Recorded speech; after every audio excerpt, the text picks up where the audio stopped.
Good morning, everyone. Have you ever said this word to yourself?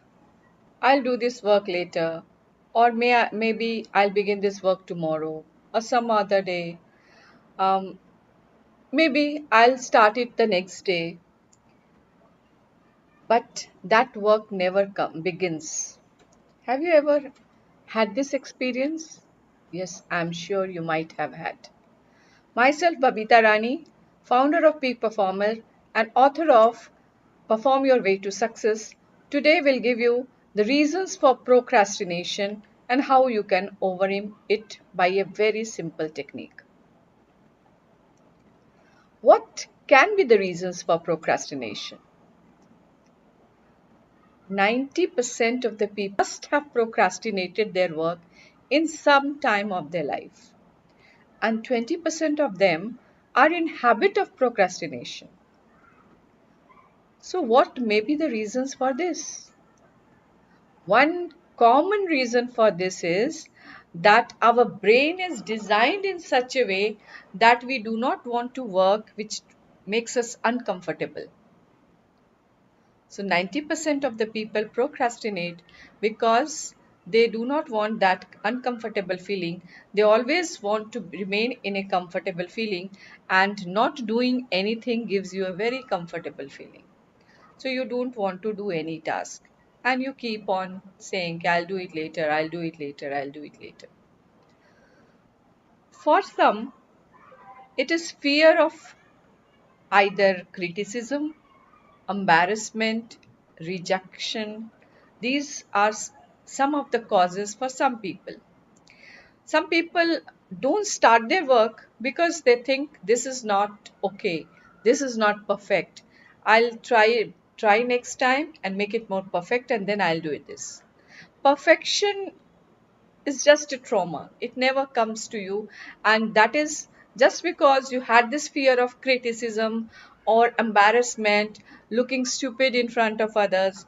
These are the fears that makes you procrastinate the work.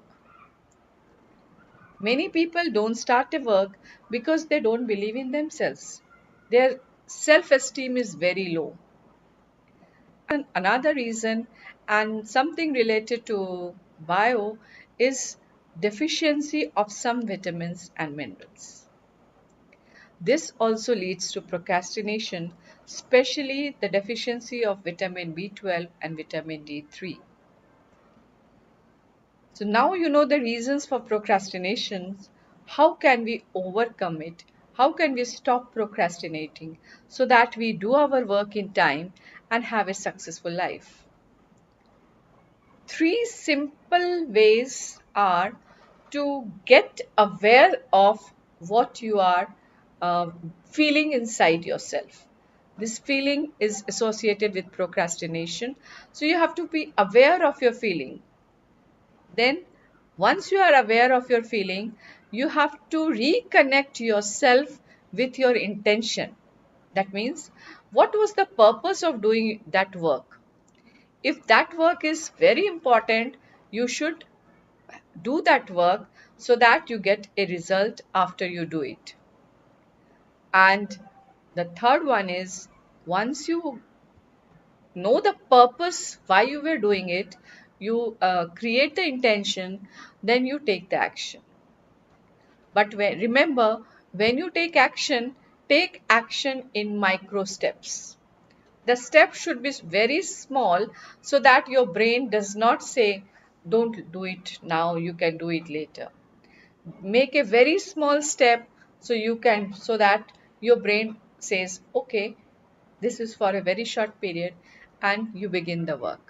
Once you begin the work, you will slowly you can plan for small actions and move ahead and complete the task. So these are few tips for stopping procrastination in your life. Hope you liked it. Do subscribe the channel and click on the bell icon to get the notification whenever a new video is released. If you like the video, share it with your friends also. Thank you for watching.